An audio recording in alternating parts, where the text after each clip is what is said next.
Ինչպես հայտնում են Հայաստանի քննչական կոմիտեից հունվարի 12-ին Գյումրի քաղաքում կատարված սպանության և մարմնական վնասվածքներ պատճառելու փաստի առթիվ հարուցված քրեական գործիքնությունը շարունակվում է։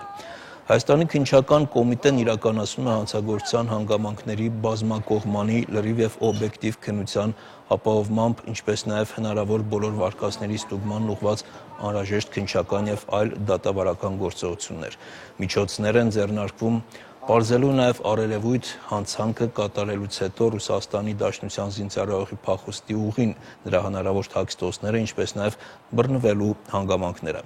Նշանակվել են մի շարք փորձաքննություններ, ձեռնարկվում են քննչական և օպերատիվ որոնողական միջոցառումներ դեպքի մասին տեղեկություններ ունեցող անձանց հայտնաբերելու և հարցաքննելու ուղղությամբ։ Նկատի ունենալով, որ նախաքննությամբ ձեռք բերված ապացույցները բավարար հիմք են տալիս ենթադրելու, որ հանցագործությունը կատարել է Ռուսաստանի Դաշնության 102-րդ ռազմաբազայի թիվ N զորամասի զինծառայող Վալերի Պերմյակովը, ապա այսօր որոշում է կայացվել վերջինիս Հայաստանի Հանրապետության քրեական օրենսգիրքի 104-րդ հոդվածի 2-րդ մասի առաջին կետով որպես մեղադրյալ ներգրավելու մասին։ Նախաքննությունը շարունակվում է։ Պարզաբանմամբ է հանդես եկել նաև ոստիկանությունը։ Հայաստանի Հանրապետության ոստիկանության իրավասու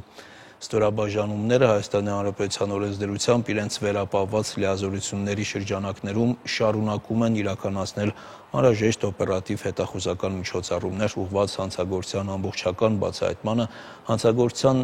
առնչակից անձանց հայտնաբերմանը, նախաքննություն իրականացնող մարմնի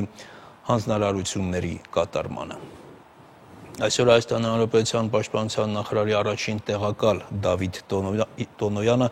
հանդիպել է Ռուսաստանի Դաշնության պաշտպանության նախարարի առաջին տեղակալ Արկադի Բախինի հետ։ Բախինը տեղեկացրել է, որ Ռուսաստանի Դաշնության պաշտպանության նախարարության հանձնաժողովը ավարտել է ներքին ծառայողական քննությունը ռուսական 102-րդ ռազմակայանում և բոլոր մեղավորները բացահայտվել են։ Բախինը հայտնել է նաև, որ Հայաստանի Հանրապետության քրեական օրենսգիրքի համաձայն հարուցված քրեական գործով որպես մեղադրյալ ներգրավված 102-րդ ռազմակայանի զինծառայող շարքային Վալերի Պերմյակովը գտնվում է Հայաստանի Հանրապետության տարածքում։ Քրեական գործի շրջանակներում հետագա աշխատանքները կիրականացնեն Հայաստանի Հանրապետության և Ռուսաստանի Դաշնության համապատասխան իրավապահ